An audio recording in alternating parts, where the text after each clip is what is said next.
who loves his children more, the one who allows the child to do what will harm him, or the one who corrects, discipline, trains, teach, warn, and instruct, or guide, or even punish him to help him, Take your time. the child. Take your time. And if I can recall, many years ago, I had a father named Deloney.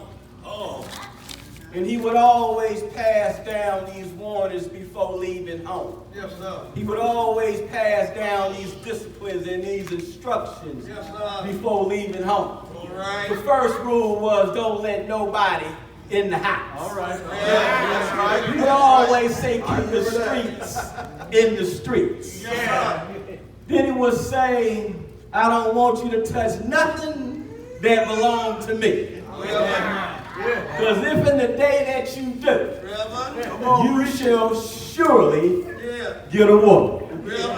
You see, back then, the word whooping was nowhere in a parent's vocabulary. But the word beating was definitely in the vocabulary.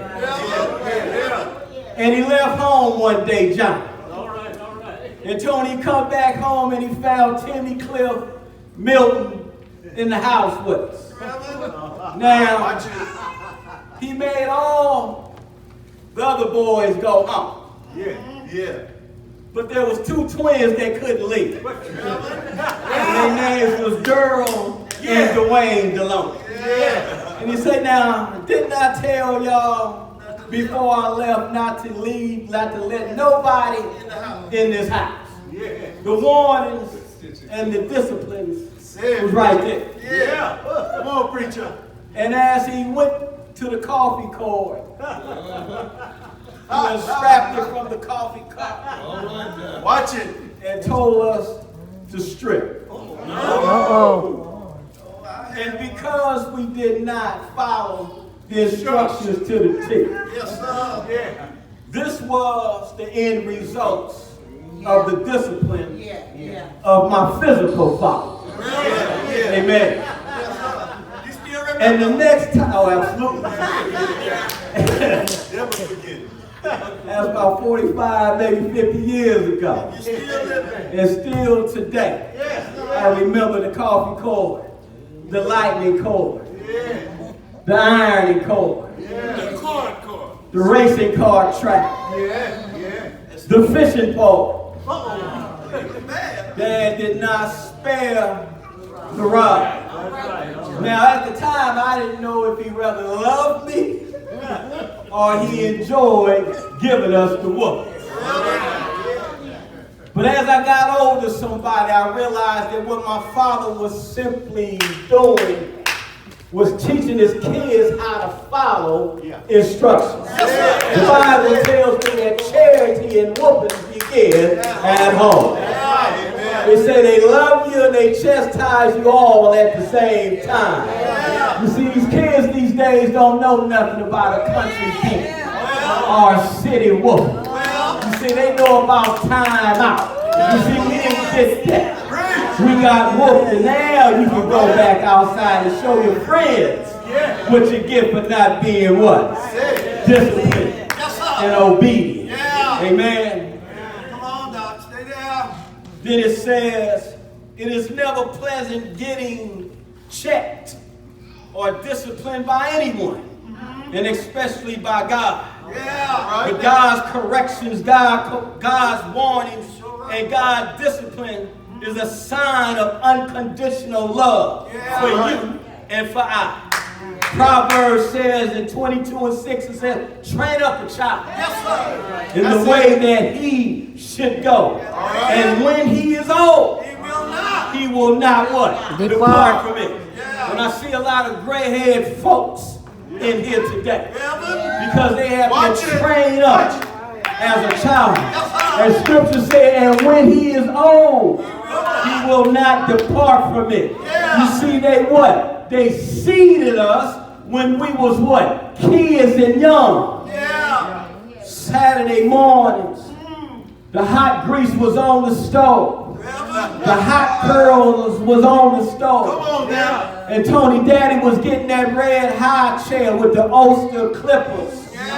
Firing them up for his 4 boys. Yes, sir. You see, somebody, we was not asked, was you going to church on Sunday morning? Saturday, you was told that you was going to church. And so the royal crown grease got hot.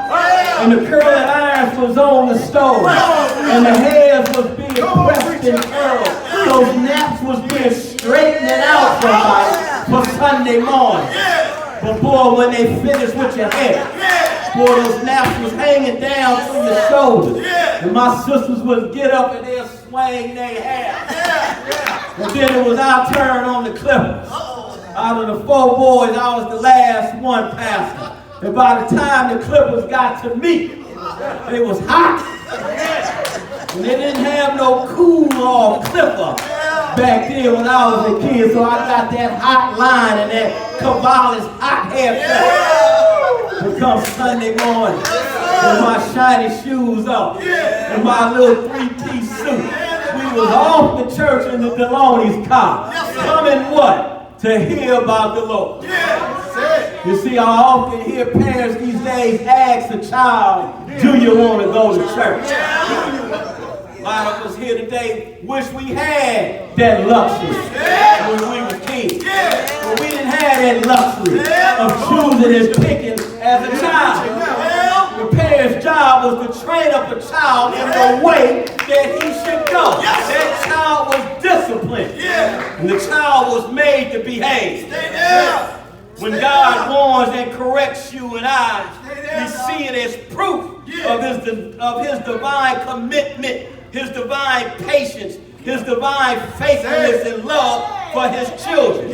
Romans 6:23 says, for the wages of sin is death, but the free gift of God is eternal life in Jesus Christ.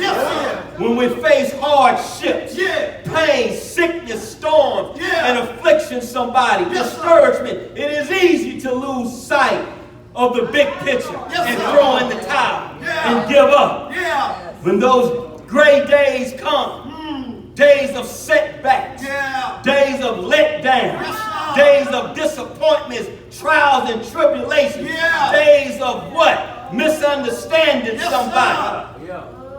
Understand that you're not alone and that God are using these moments as opportunities to make you bigger, to make you better, to make you stronger, and certainly somebody to make you wiser. Is there anybody in here today don't want to be better than they was yesterday?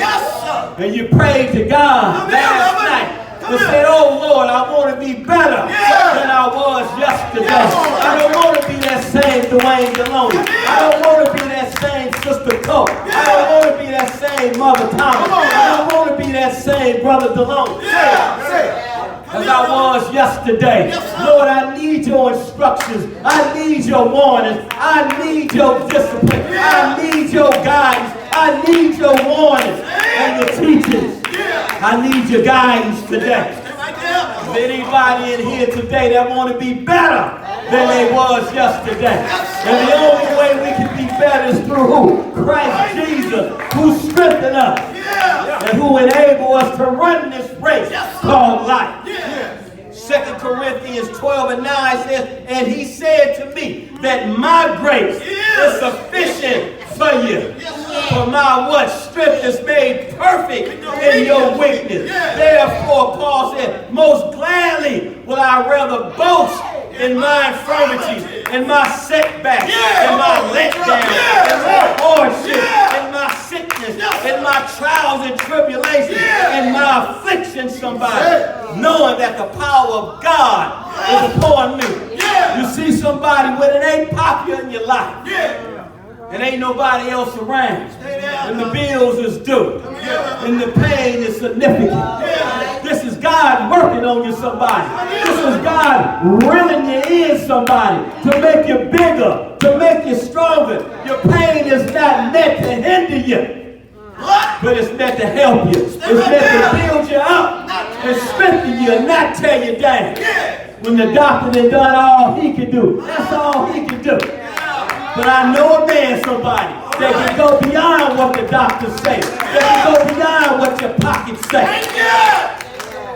Thank you. His grace is sufficient. So when you're feeling a little low, Yeah. when you're feeling a little sad, when you're feeling a little lonely, somebody. Is there anybody in here lonely today? Is there anybody here sad today? Is there anybody in here afflicted today? Is there anybody here feeling set back today? Stay right there. The only thing you feeling today, somebody, is God's favor upon you.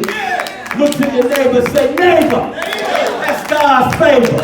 He's taking that opportunity to reel me in, to harpoon you back into his fold. You see, we're dealing with big fish today, but we don't need a small hook. Come on, preacher. But we out here catching whales now, and we need a harpoon somebody to reel you in. Does anybody out here remember the movie Moby Dick? They didn't use a hook to catch him, but they used a harpoon today, somebody. And there's a sinner out there that needs to be harpooned today. Reeled back into the love of God. Stay right there. He says, my grace is sufficient in whatever it is that you're going through, somebody. My mama's favorite scripture said, all thy ways acknowledge him. So wherever your way may be, up, down, sideways, crisscross, high, sober, whatever your way is, homeless with a home, family without one, acknowledge him.